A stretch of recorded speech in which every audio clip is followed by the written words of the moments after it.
Voilà pour le JT de la semaine, on retrouve tout de suite notre invité.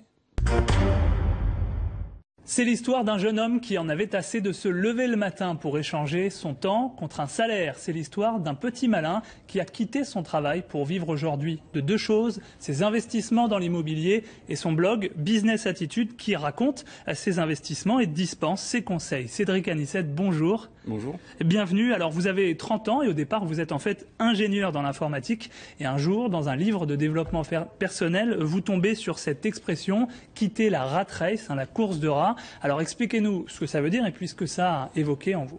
Voilà, donc la rat race, donc littéralement course des rats. Donc c'est lorsque l'on est forcé de se lever le matin pour aller travailler et gagner de l'argent. Car si justement on n'a pas cette fiche de paye qui arrive à la fin du mois, eh bien on n'aura pas assez pour vivre, pas assez pour payer ses dépenses, pas assez pour mettre à manger sur la table. Donc la rat race, c'est vraiment le problème, c'est que ce n'est pas le travail. Le problème, c'est que on est forcé de se lever pour aller travailler et bien souvent faire un travail qui ne plaît pas forcément plus que ça. Donc ça c'était votre cas au départ, voilà. Vous vouliez sortir de cette routine du métro, boulot, dodo. Comment vous avez fait? Qu'est-ce que vous avez commencé par faire? Donc j'ai commencé à lire beaucoup de bouquins, rencontrer des investisseurs et j'ai commencé à investir dans l'immobilier. D'accord. Donc en 2008, tout simplement par un parking, en achetant un parking. Et donc voilà, j'ai mis en location très rapidement. J'avais 2 demandes de locataires pour la même place. Donc les loyers sont rentrés et j'ai vu que ça marchait, tout simplement. Et donc vous avez voulu en parler, vous avez ouvert un blog au sujet de l'argent et de ce fait de se faire fabriquer, de générer des revenus parallèles. Alors ce blog, il a commencé en 2008. Vous commencez par parler de ce parking et ensuite quelle tournure ça prend? Donc je parle du parking, je parle de l'immobilier de manière générale, je parle de la rat race, je parle d'indépendance financière, comment justement ne plus échanger son temps contre de l'argent.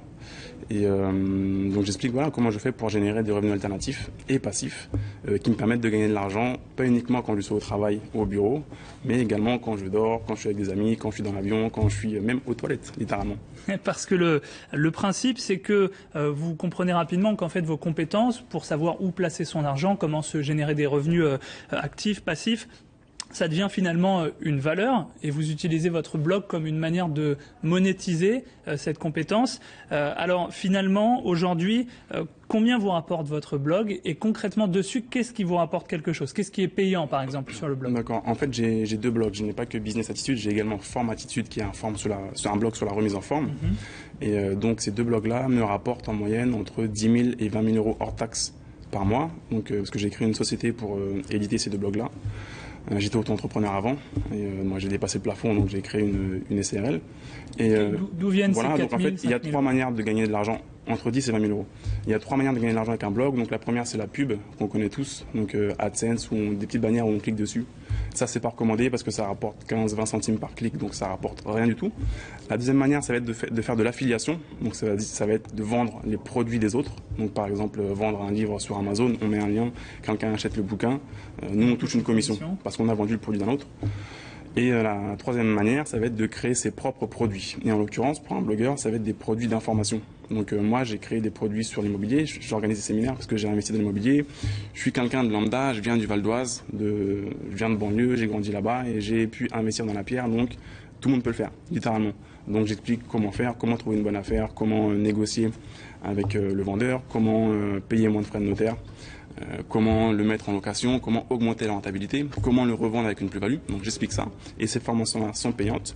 Et pour mon autre blog sur la remise en forme, pareil, j'explique comment mieux manger, comment perdre de la masse grasse, comment prendre de la masse musculaire. Voilà. En gros, il faut résoudre le problème que les gens ont.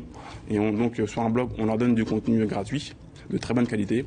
Et en contrepartie, à côté, on propose quelque chose d'autre. Si les gens en veulent plus, eh bien, une formation payante, qu'ils achètent ou non, on force la main à personne et voilà. En fait, on se bâtit une crédibilité sur un sujet et ensuite on la monnaie par des produits, par des conseils. Voilà. Aujourd'hui, à côté de votre blog, vous avez aussi des revenus qui sont générés par l'immobilier. Et ça représente combien en moyenne? Aujourd'hui, ça serait, en parlant de manière nette, donc une fois qu'on enlève les crédits immobiliers et tous les frais, ça serait de l'ordre de 2000, 2500 euros net par mois. Donc quelque chose qui tombe de manière presque automatique. D'accord. Et là, vous prévoyez même d'embaucher parce que votre activité continue de s'agrandir? D'embaucher quelqu'un. Donc j'ai déjà quelqu'un qui travaille pour moi à mi-temps. Donc pour mes blogs, pour faire le support, parce que c'est beaucoup de travail quand on a des clients. Et donc lui fait ça et je prévois dans le fait de le passer en temps plein, en CDI. D'accord. Alors, on est en temps de crise. Pour tous ceux qui veulent essayer de se générer des revenus à côté de leur salaire, qu'est-ce que vous conseillez? Je conseillerais de commencer par l'immobilier. Pour moi, tout le monde devrait avoir ça dans son portefeuille. On l'a vu quand les ministres ont déclaré leur patrimoine. Ceux qui sont avec un plus gros patrimoine sont ceux qui ont de l'immobilier. Ça vient soutenir ce que vous êtes en train de dire.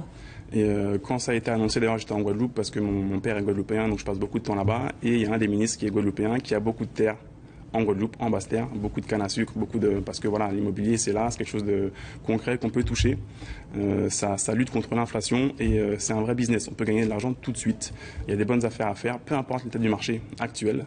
Voilà, il faut trouver la bonne affaire et voilà, on peut gagner beaucoup d'argent. Donc moi je conseille vraiment l'immobilier. Une seule opération, on peut gagner beaucoup d'argent avec une seule opération. Ce que vous aimez répéter, c'est que de toute façon, ça rapportera toujours plus que de le placer sur un livret A. Voilà, le livret A, c'est de l'ordre de 2% de rendement entre guillemets par an.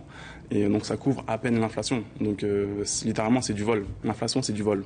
C'est une manière de voler l'argent des gens. D'accord. Cédric Anissette, merci beaucoup. On retrouve bien sûr tous vos conseils sur votre site businessattitude.fr entre autres. Restez avec nous sur iTélé. L'écho continue avec tout de suite Ambition d'entrepreneur.